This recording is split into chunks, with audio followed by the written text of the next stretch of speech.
Adapa. Wisdom. His command was indeed like the command of Yah. Wide understanding he had perfected for him to disclose the designs of the land. To him he had given wisdom, eternal life he had not given him. In those days, in those years, the sage from Eridu, Yah, created him as the model of men. The sage, his command no one can vitiate. The capable, the most wise among the Anunnaki is he. The blameless, the clean of hands, the ointment priest, the observer of rites. With the bakers he does the baking. With the bakers of Eridu he does the baking. Bread and water for Eridu daily he provides. With his clean hands he arranges the offering table. Without him the table cannot be cleared.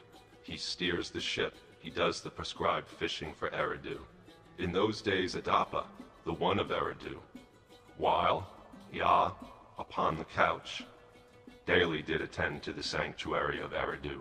At the holy quay, the quay of the new moon, he boarded the sailboat. Then a wind blew thither, and his boat drifted. With the oar he steers his boat upon the wide sea. The south wind blew and submerged him, causing him to go down to the home of the fish. South wind, me all thy venom, I will break thy wing. Just as he said this, with his mouth, the wing of the south wind was broken. For 7 days the south wind blew not upon the land. Anu calls to Elibrat his vizier.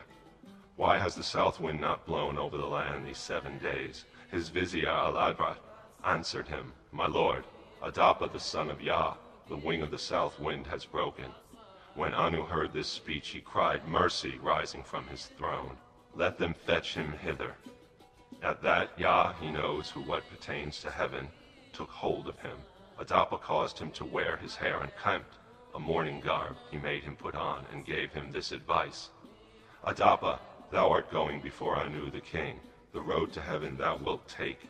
When to heaven thou hast gone up, and hast approached the gate of Anu, Tammuz and Gazeta at the gate of Anu will be standing. When they see, they will ask thee, Man, for whom dost thou look thus? Adapa, for whom thou art clad with mourning garb.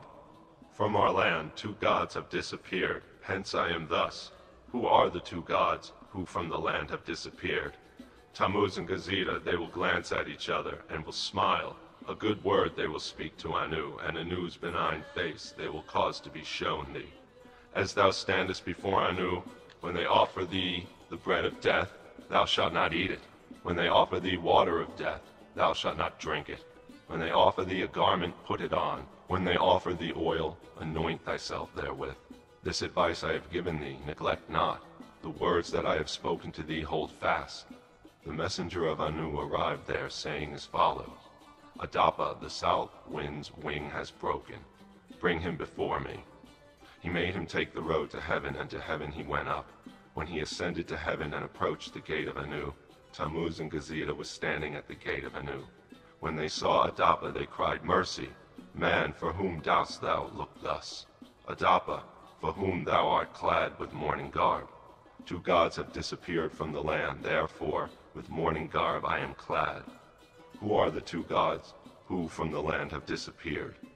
Tammuz and Gazeta, they glanced at each other and smiled. As Adapa before Anu the king drew near, and Anu saw him, he called, Come now, Adapa.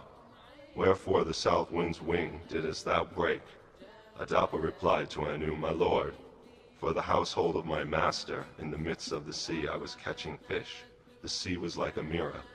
But the south wind came blowing and submerged me, causing me to go down to the home of the fish. In the wrath of my heart I cursed the south wind, speaking up at his side Tammuz and Gazeta to Anu, a good word, addressed. His heart quieted, and he was. Why did Yah to a worthless human of the heaven and of the earth the plan disclose, rendering him distinguished, and making a name for him? And for us what shall we do with him? Bread of life. Fetch for him, and he shall eat it. When the bread of life they brought him, he did not eat. When the water of life they brought him, he did not drink. When a garment they brought him, he put it on. When oil they brought him, he anointed himself therewith. As Anu looked at him, he laughed at him. Come now, Adapa, why did thou neither eat nor drink? thou shalt not have eternal life. Ah, perverse mankind! Yah my master commanded me, thou shalt not eat, thou shalt not drink. Take him away, and return him to his earth. When Anu heard this, in the wrath of his heart, he dispatches a messenger, who knows the heart of the great gods, that he, to reach of Yah the king, he discussed the matter to Yah the king, the wise, who knows the heart of the great gods. Heaven, unkempt hair he caused him to wear, and clad him with a mourning garb. He gave him advice, saying to him these words, Adapa, thou art going before Anu the king. Neglect not my advice, my words hold fast.